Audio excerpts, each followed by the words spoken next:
เอาสบายดีพ่อแม่พี่น้อง FC ทุกคนเนาะมื้อนี้เฮาก็สิกลับไปบ้านเนาะนี่วิวบรรยากาศทางกลับไปบ้านเฮาก็ประมาณนี้แหละพี่น้องโอ้ยนี่พูดสูงนี่เนาะก่อนนี่บรรยากาศอยู่นี่เนาะมื้อนี้เป็นเดี๋ยวนี้เฮาก็มาฮอดอยู่ชายแดนเนาะชายแดนติดกับทางรอบพระบากัดหัวนาคาเนาะนี่เนาะกับพุ่นเป็นบ้านหัวนาคานี่เห็น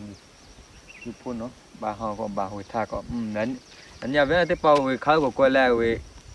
thằng ca mẹ ngon càng có lấy ra của khác có chuyện đa thế nào mẹ này vừa quay vừa lịch sử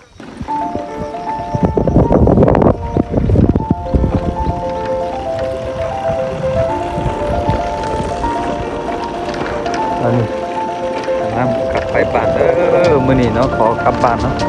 có đây cặp bàn rồiเป็นเดือนแล้วนะ